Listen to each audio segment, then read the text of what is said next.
All right, it's recording. Great. Do you want to share your screen? Yep. While Lindsay's starting to share her screen, I just want to welcome everybody to the second session in our WEN Core Skills Teacher Series. Just to reintroduce both Lindsay and I am Sammy Mantala, and I work with Wisconsin eSchool Network, specifically on the partner support side. Lindsay Luciani is co-facilitating this session, and she is also on the partner success team working with Wisconsin eSchool Network. If you go to the next slide, Lindsay, this is something similar that we did in the last session, and essentially these will all have a similar structure, but I do want to reiterate for everyone that's in attendance as I look through the list specifically today, that these sessions are really geared towards teachers, specifically because they address those core skills. We're talking about like basic skills to get you up and running if you're a new teacher, but also review if you're a teacher who likes to kind of review the basics. So that's where we're starting. You'll also hear some of the items today are review of items from the last session, and then other items that we're going to touch on today will be addressed in more detail in the next session. So these sessions are meant to build on each other as they go specifically through the first 4 in this series, which was last week, Tuesday, today, and then the following 2 Tuesdays. So I know this is a busy time of year, but hopefully we'll get more folks that watch the recording, as I think today is kind of a crazy one for folks. So the objectives for today's session really is about navigating the Buzz Teacher app. So we're really focusing on when you log into the learning management system, how do you navigate? What do you see? Different workflows and things like that. Last week, we covered a lot of specifics related to vendor curriculum. Today and the next week, we're really going to focus more on the learning management system as a whole. So we're also going to walk through some of the Buzz course settings. This is where you'll see a little bit of review from last week, but we're going to dive into just a few more this week. And then finally, we're going to talk through locating exam passwords, as this is a key component to each course that is given to your teachers. The next slide, the session agenda, again, trying to stay consistent here with these sessions. We have a define section where we'll really talk through some definitions or basics about the learning management system. We'll jump into a little bit of skill demonstration. This is where we're going to take a deeper dive into some of the course settings that may impact the student experience. And then we have our application portion, which is where Lindsay's actually going to show you how to update and locate your final exam or semester exam passwords. And then lastly, we have the Q&A portion. Just a reminder for the Q&A portion, should you have questions that surface throughout the session, please put them in the chat or write them down for yourselves to surface during the last component here, as we really want to save questions for the end. And that way folks can stick around for the Q&A portion, or they can jump out should they want to. But really we are, Jason, really we are going to save questions till the end. So I'm jumping right in then to the define portion of this. I'm actually going to turn over the mic to Lindsay as she's going to walk you through this portion of the session. Thank you. So to minimize kind of jumping back and forth between the demo space and our slides, I'm going to kind of just do like a brief overview of the slides, and then we'll kind of actually jump in and take a look at what it is that I'm going through in Buzz. So when you first log into Buzz as a teacher, if some of you have been in before and some of you, maybe it's kind of your first, second, third time, you're going to see that you are prompted to either access in the Buzz teacher app or in the Buzz student app. You might see that. You may have already checked that box. But we're going to kind of go over that. That's okay. I kind of had a little panic when I first did that. But you do have the ability to navigate between the two. For today, we'll really be focusing in on the Buzz Teacher app. And we said this during our first session, and we'll probably say it again, but within Buzz, there are multiple ways to access most items. So you will find the workflow that's going to work best for you. And whatever that is, that's going to be your best option. We're going to kind of go over some of the more common ways, but whatever works for you is great. And then just kind of noting before we dive in that when we're talking about the Buzz Teacher app, we're kind of talking about from like the homepage, and that is a comprehensive view of all your courses. We will eventually dial down into like individual courses a little bit today too. But I think all of this makes a lot more sense when you're actually taking a look at Buzz. So I'm going to jump in now into the actual Buzz demo space. So as all of you know, you access Buzz through your Genius. I'm just going to make this a little bigger. Through your Genius by clicking on Go to LMS and then the little computer icon that populates next to the name of your program or district. And you'll probably have noticed many times that if you're not active often enough, you have to sign in. There's a lot of logging in I've noticed with Buzz and Genius, which is good, security. If you do have an affiliation account, you'll want to make sure you are in your teacher account and then click Go to LMS and then that computer icon, which will then connect you in Buzz. And this is what I was talking about when you first log into Buzz, you may or may not see this screen to use as a teacher or use as a student. Oftentimes people will click remember this choice because 90% of the time you'll probably be using Buzz as a teacher, the teacher of your courses. But it's important to note that you are enrolled into at least one course, your program's professional development or professional learning course. And in here, you're going to find Genius and Buzz tutorials, some of the stuff we're going to go over today.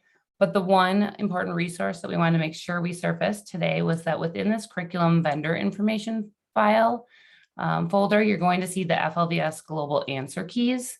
So if you use any FLVS content, you're going to find your answer keys in your professional learning course, which you are in as a student in Buzz. Lindsay, can I just say one item to that? Programs do have the ability to change the title of this course. So for different programs, it might not be called the professional learning course. For others, it will be, right? So you should have some sort of access to something that looks similar to this, where you will access trainings and that vendor information. So don't be surprised if it's maybe titled a little bit differently. Also, if you don't see this when you are in the student app of Buzz, reach out to your program leader as they have the information for you to get into that course. Okay, awesome. Thank you. Then from here, like I said earlier, we're going to talk mostly about the teacher app. So you do have the ability to flip flop between the two, the student app and the teacher app. And that is done by up here in the right corner. I'm going to actually zoom in a little bit. I think it'll be easier to see. We call this the waffle block, whatever you want to call it. This is how you can switch between your teacher app and student app. So right now I'm going to click teacher app, and then you'll see that it takes me to my courses homepage. And what I'm going to see here is any of my active courses will display here on my homepage. Some other important things to look at, and I'm going to jump back into the slides in just a second, is your personal settings in Buzz. And those are accessed by clicking on either your name, or if you have a profile picture, you'll click here. I'm going to jump back into our slides for just a second to kind of go over some of the things about personalizing your profile and using your settings. So I just kind of showed for a bit that you can click on your name and your picture. That is how you're going to access your settings, but there's just a couple of things to note here before I kind of get in and do that more. This is the location where you're going to log in. Or you're going to see it say log out of Google Drive. Many districts use Google Apps for Education and want to be able to upload like Google Docs or Google Slides, those kind of things to Buzz. You need to be able to make sure that you're logging in to your Google account to make that a possibility. And that's done by clicking on your profile picture or name. The other thing is the profile picture. So I think As most teachers know, establishing that relationship with students right from the start is huge.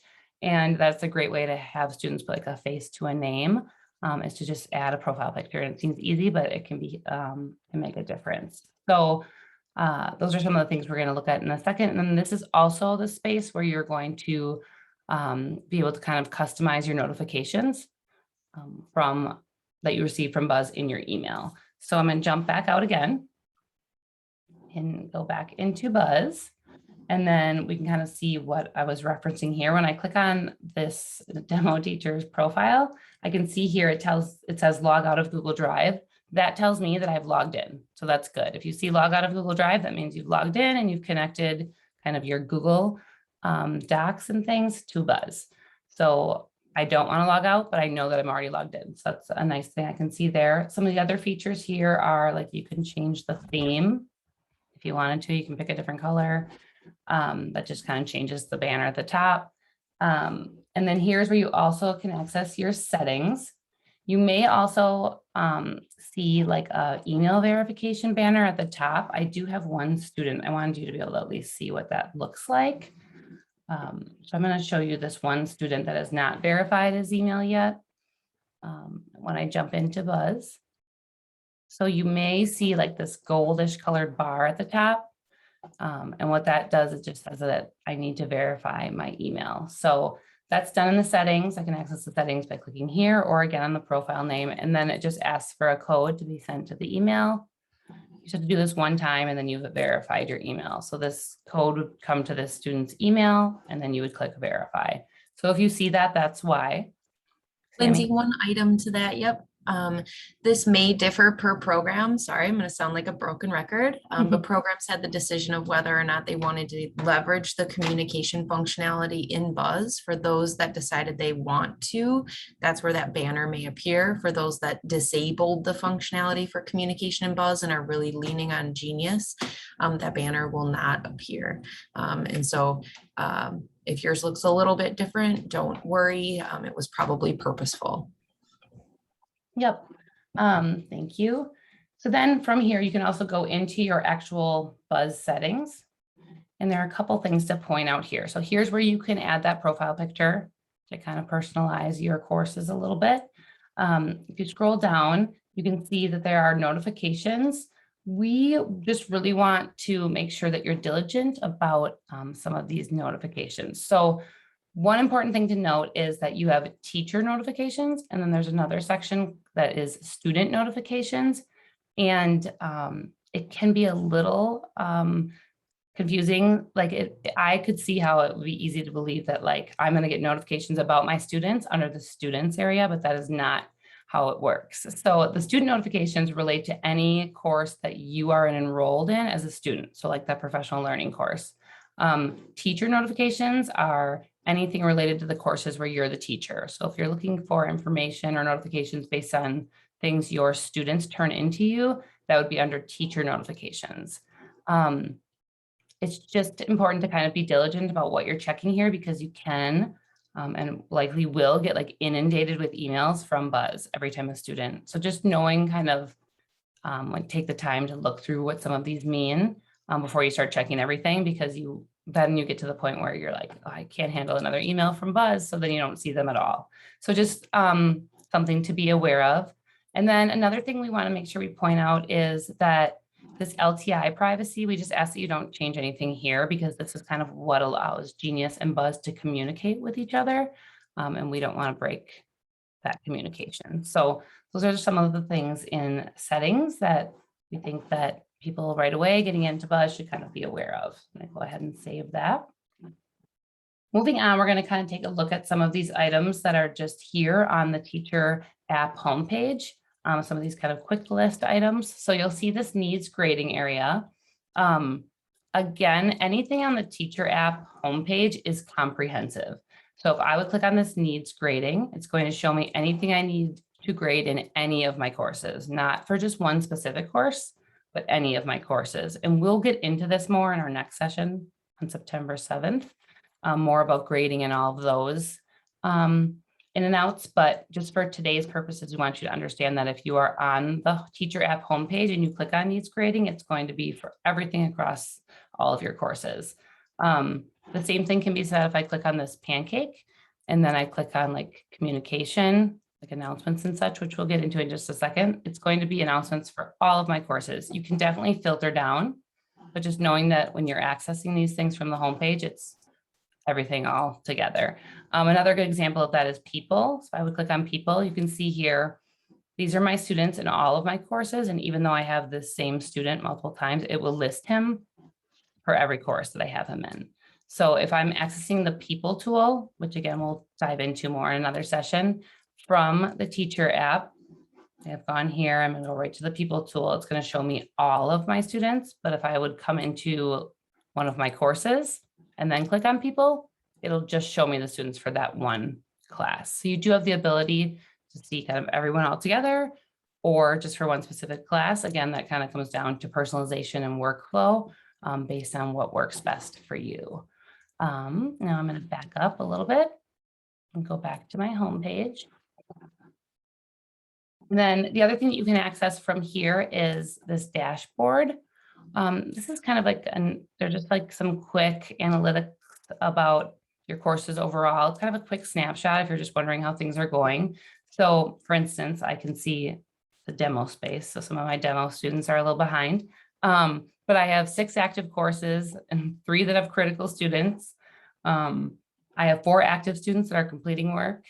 And I have 12 critical. And the thing that I like the most in this view is this down on the bottom. You kind of just get this like quick overall look at like in this elementary art class, it looks like tasks are being completed in a timely manner. Most students have passing scores, and then a lot of students are behind. So it's just kind of like that quick red light, green light kind of area. That can just be nice if you're looking for just a quick glance at how things are going. And I can guarantee almost that yours will look better than mine. Mine's a demo space, so these students don't work very often. But then you can just click right back into courses and you can kind of go back to your teacher homepage. Again, we're going to get into announcements here in just a second. But you can access your announcements here. And then again, it's comprehensive. You can filter down. So next, I'm going to kind of click back into the slides to go over a few more things. Sammy, do you have anything to add about okay, great. All right. This slide, I think we pretty much covered personalizing your profile. I just wanted to point out on one of these slides because you will receive this as a resource. Just again, kind of the use of Buzz and using icons as visual indicators, and just knowing that you have the option for the pancake menu, and a lot of people like to work through this menu, but that the top is all comprehensive for like all of your courses together. And then you can dial down on the bottom. The needs grading is a really useful tool. I've noticed for many teachers like to kind of access what needs to be graded right there. And then you also have the icons on each tile individually. So next we're going to move into individual course settings. So kind of going from that comprehensive overall look down into one specific course. And we feel like there's 2 things right off the bat that you kind of take a look at for personalizing and communicating information to your students. And the first one is the landing page. So I'm going to jump back into Buzz in just a second, but I like to think about these 2 as like the landing page is something that is more static, like information you want students to see right when they log in, that you don't want them to have to like go and dig for it, but it doesn't need to be updated often. It's kind of there and won't change too often, but you want it to stay there. The only caveat to that is that it can be bypassed if students rely heavily on the to-do list. And I'll kind of show you that when we get into Buzz. The other area is announcements. And this is more of those, like kind of like in a brick and mortar, how you have daily announcements. This is the spot where you can place announcements that only show for a certain amount of time, or that you might change out more frequently. And students are notified with an indicator in their header. So it's less likely that they might miss it. All right, I'm going to jump back into Buzz so we can take a look at this. My Zoom controls, sorry. Okay, I'm going to go back to the teacher homepage, kind of access some of these. So if you're first beginning a course and you haven't taught the course before, I my first suggestion would be to take a look at the landing page. So if I go into this English course, I can see at the very top, if a student was accessing this course, they would just get these folders. They would have no information up here. And it's really simple to add any landing page content by just clicking on this add landing page content button. From there, it takes you into a rich text editor where you can, you can say hello, or you can add contact information here. You can change the font, color, size. You could insert photos. You can add video. You can embed content. Like if you made slides, you can embed them. All sorts of options. But when you're done, you would just click save. And then you'll see that appears at the top every time a student would log into your course.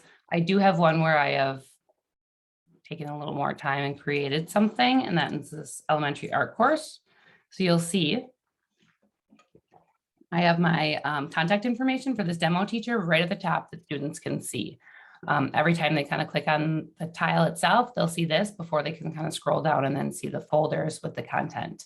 If you already have landing page information, you can click on the pencil icon that's always edit in Buzz. If I click there, again, it takes me to that rich text editor.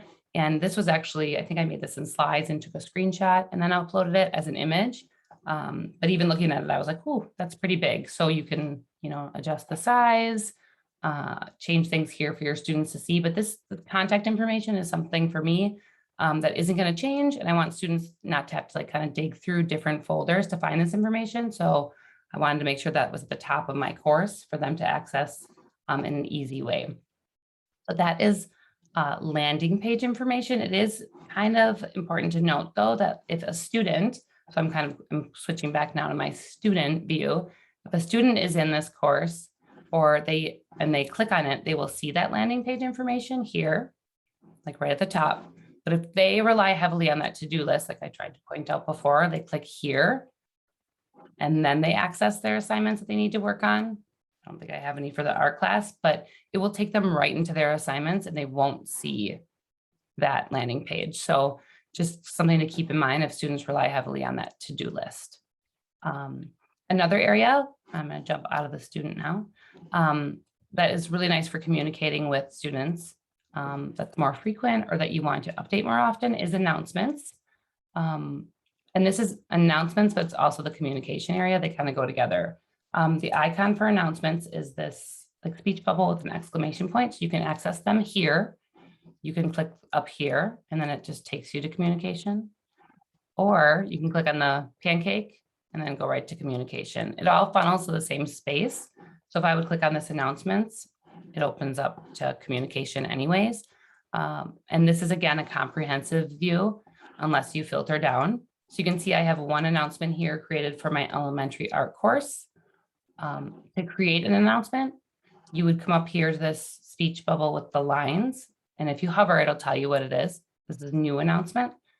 So then right from the start, I can see that up here, it is selected this announcement to be made for all of my courses. You do have the ability to remove or check the number of courses you want the announcement to go to. You can select a start and an end date. So here it looks like it's defaulting to about a week, but you can also check this box and have it display indefinitely with no end date. You would have to put a subject in, so like materials, something, and then you type your message down here. You may want to use, again, you can use images, excuse me. You can insert a video, change font, color, whatever it might be. I think my art one is you will need markers this week. And this is an English class, that's fine. But when you're done with it, you can click post and then it shows up here in your list of different communications. A student will see this in their, if I go to the student homepage, up here in the same icon, so the speech bubble with the exclamation point, now this student can see that they have one message. It's from elementary art, and when they open it, they see the message also. And so they'll see those even if they use the to-do list. So that's kind of a nice feature. I'm going to jump back into our slides. And Sammy's going to walk through a few more things related to course settings. Thanks, Lindsay. So Lindsay is going to dive into one of the course tiles in particular. So we're going to kind of leave that comprehensive view of the teacher app and jump into a course. Again, a few of the items I'm going to touch on today may be somewhat of a review from last week, but we may dive into a few more specifics. So we talked about your profile settings. Now we're going to talk about course settings. The very first one that we're going to talk through is the ability to have your course be set up in a continuous mode. And you can see right there on that screenshot where there's the check mark where it says this is a continuous course. When you uncheck that box, we call it a ranged course. Essentially what range means is there's a start date and an end date, right? So there's like this time period. But there's two key components for this. I don't necessarily need Lindsay to share her screen right now. Once we're done explaining this, she can share her screen and just show you where the course settings are located. But for this purpose, all of your courses, when you get them and you first open them up, will be set up as a continuous course. So that box will be checked. Essentially, what that means is that each enrollment has a start date and an end date. So a student starts tomorrow, September 1st, and ends on January 21st. That means that BUZZ, the learning management system, will take that duration of time as well as all of the gradable assignments and distribute those assignments throughout that time period. It will create what are called target due dates. And the reason they're called target due dates is because they're kind of soft due dates, as by default, students are allowed to submit work to those drop boxes after the target due date is passed. So that's that typical functionality. What am I missing there? Oh, the reason that programs choose continuous traditionally is that if you have students joining your class at different periods throughout the year, this allows for each student to get an individualized pacing guide. So if you have a student starting tomorrow on 9/1, and then you have a student starting on December 2nd, their pacing guide is going to look different, but the system auto generates those target due dates.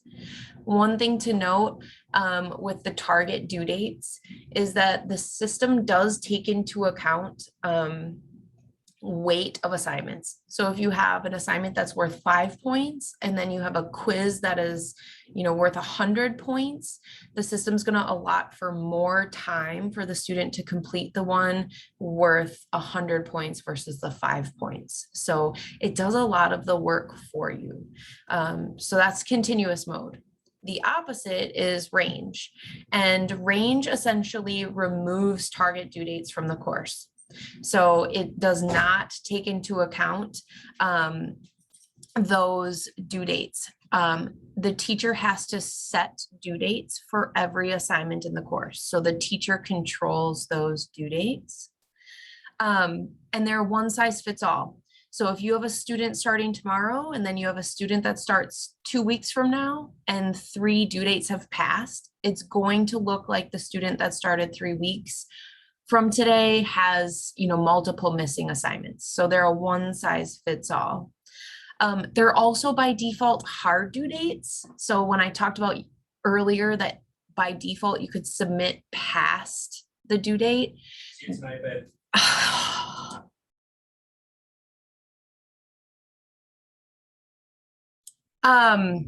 Sam.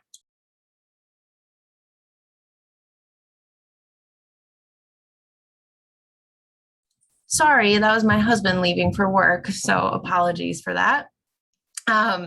So apparently the closed door doesn't work anymore, right? I need like the red light on the outside of my door that says do not enter.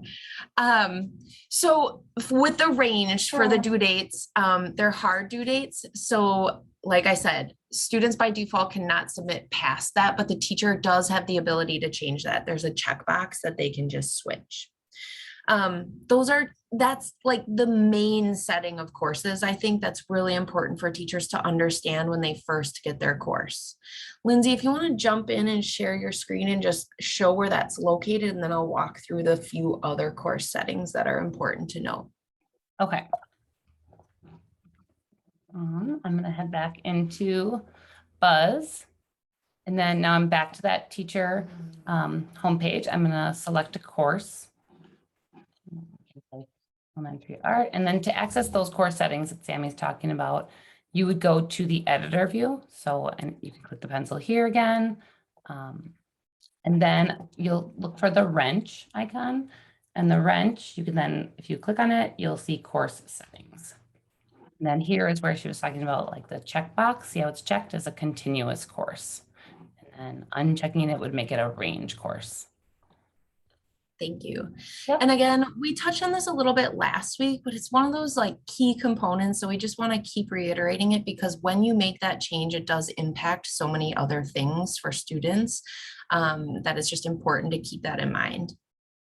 I also would check with your local program leader just to make sure that they're not trying to stay consistent where every teacher has their course set up the same way. So that might be just something to double check on. The next few items I just want to touch on in the course settings area. So if Lindsay scrolls down to the grade scales area, you can see there's some stock grade scales that are pre-populated in your course settings for you. So you can see your traditional A, B, C, D, and then there's also the pass fail.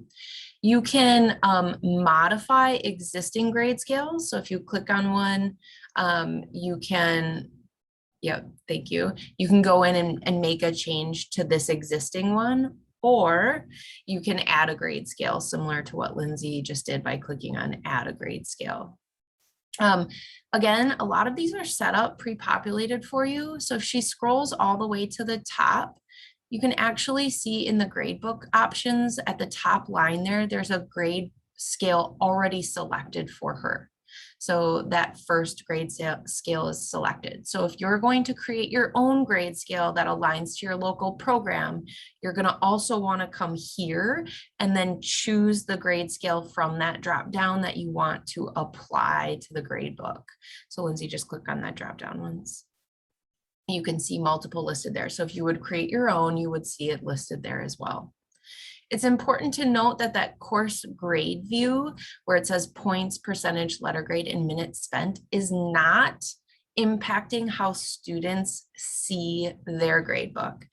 This is a tricky little setting, but if you, Lindsay, go over to the grading categories and open up the grading category that is there for you on the right-hand side, you're going to see display score for students as, and this is where you can change what type of information a student sees when they open up their grading area.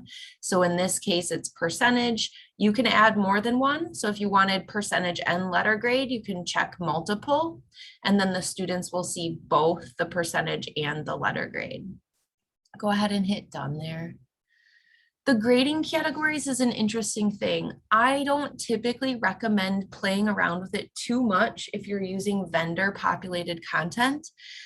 Most of the vendors pre-populate grading categories for you, and their assignments that are in the gradebook are in those categories purposefully. For example, Florida Virtual School actually uses just one grading category. Lindsay, will you take me out of this one and go into your English one?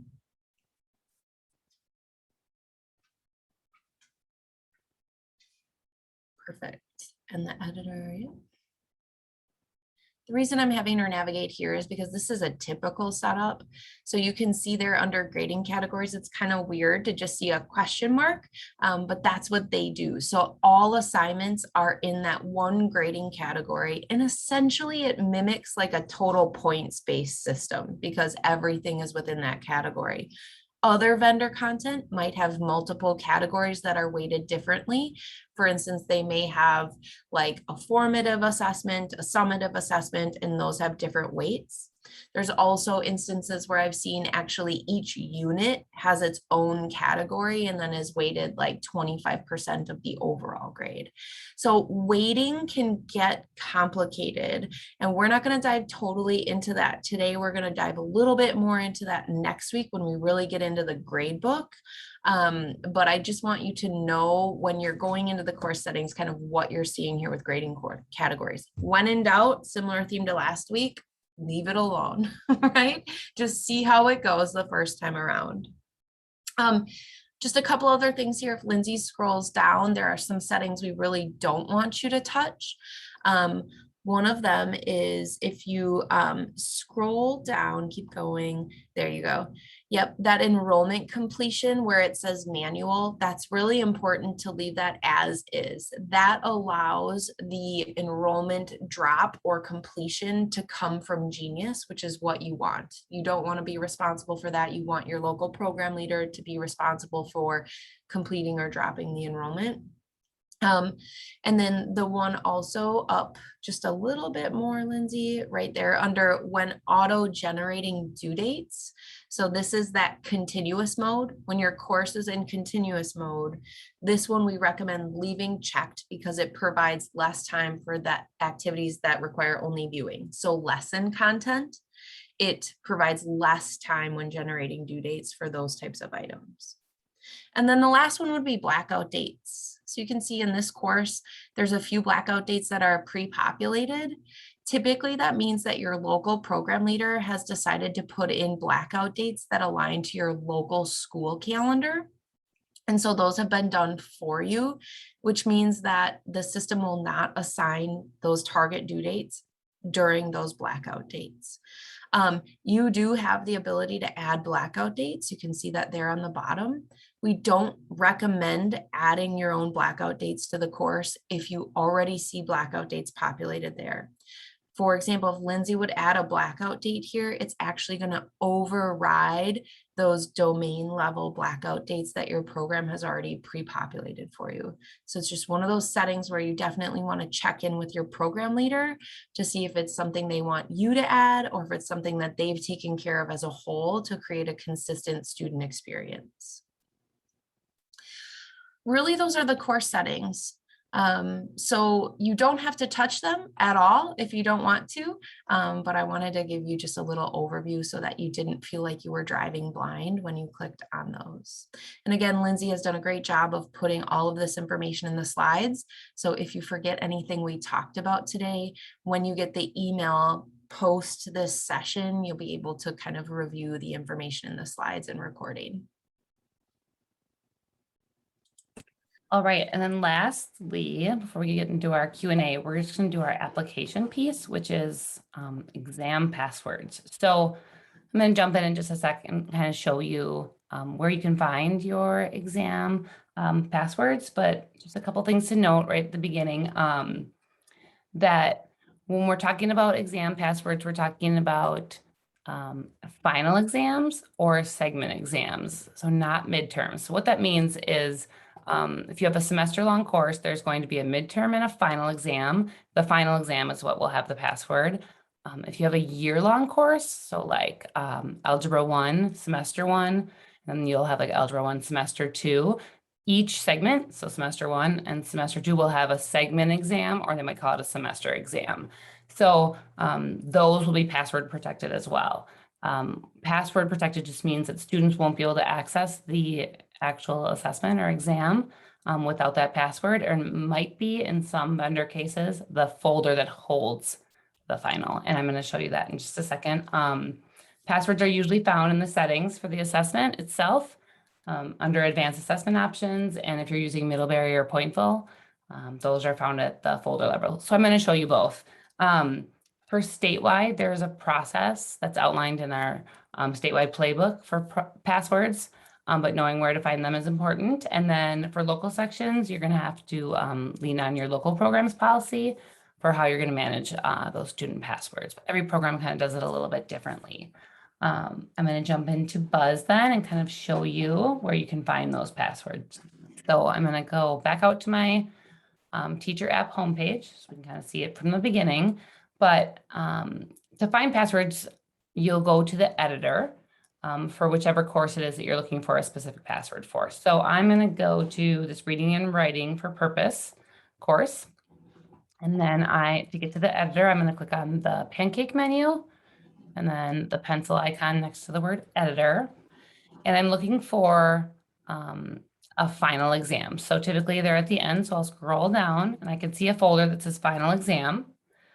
I'm going to open up that folder and I can see that there is an assessment in there. And I know it's an assessment because it has the assessment icon, which is kind of like the Scantron. There's bubbles you fill in and a check mark. That tells me that it is the final assessment. I'm going to click on that to see the settings. And then I'm going to click on settings. I'm going to look for that advanced assessment options category. So right here, you can see advanced assessment options. If I scroll down a little bit more, I can see there is the password. And that's how I get the password for most content that comes in from most vendors. However, some vendors will do it a little bit differently, and I'll show you that in a second. But what this means is that the student can access everything up until that actual assessment. So if there are instructions at the folder level, the student will be able to see those, but they will be prompted to enter the password once they start the final assessment. If I come back out to my home page and I go into a Middlebury course, which is the Spanish course, which was one of the two vendors we note on the slides, which you'll have access to, and I come into the editor and I scroll down to the bottom, I can see this semester 1, unit 18 final. So I'm going to open up that folder. And I can see there's 5 lessons. So I'm trying to get to the end because I'm assuming that the final exam will be at the end. And I can see this F1 L5 folder. So if I open that up, I start seeing like semester 1 final, but I notice that they are not an assessment icon. So that's kind of a good indicator to me that the password will likely be at the folder level. I know it's a Middlebury course. So I'm going to open up this folder, not one of these specific exams, but the folder itself. And I'm going to take a look at the settings. Now I will not see like an advanced assessment options because it's not an assessment, it's a folder. But if I look at this visibility and access, I can see that student must enter a password to be able to see it. And here's the password for that.